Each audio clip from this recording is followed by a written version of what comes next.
Ako si Ben. Real talk sa Consite, madalas may ganitong linya. May NC2 ka nga, wala ka namang experience. Dati nga, wala namang ganyan, marunong naman kami. Papel lang yan. At kadalasan, ang nagsasabi nito ay mga veterano na wala talagang NC2. Pero pag-usapan natin ang totoo.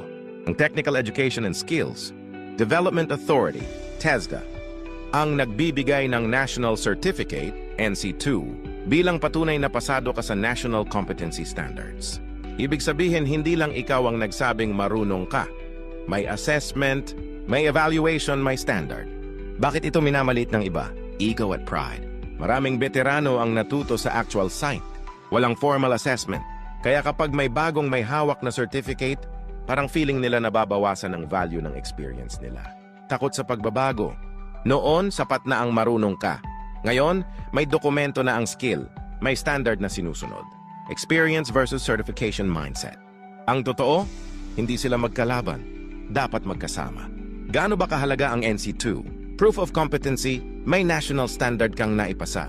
Mas malaking chance sa trabaho, lalo na sa malalaking kumpanya at abroad. Mas malakas ang laban sa promotion dahil may documented skill ka. Confidence boost, hindi lang basta marunong, kundi certified. Sa ibang bansa, requirement ang certification bago ka pa man makapagtrabaho. Doon hindi pwedeng marunong lang, kailangan may papel.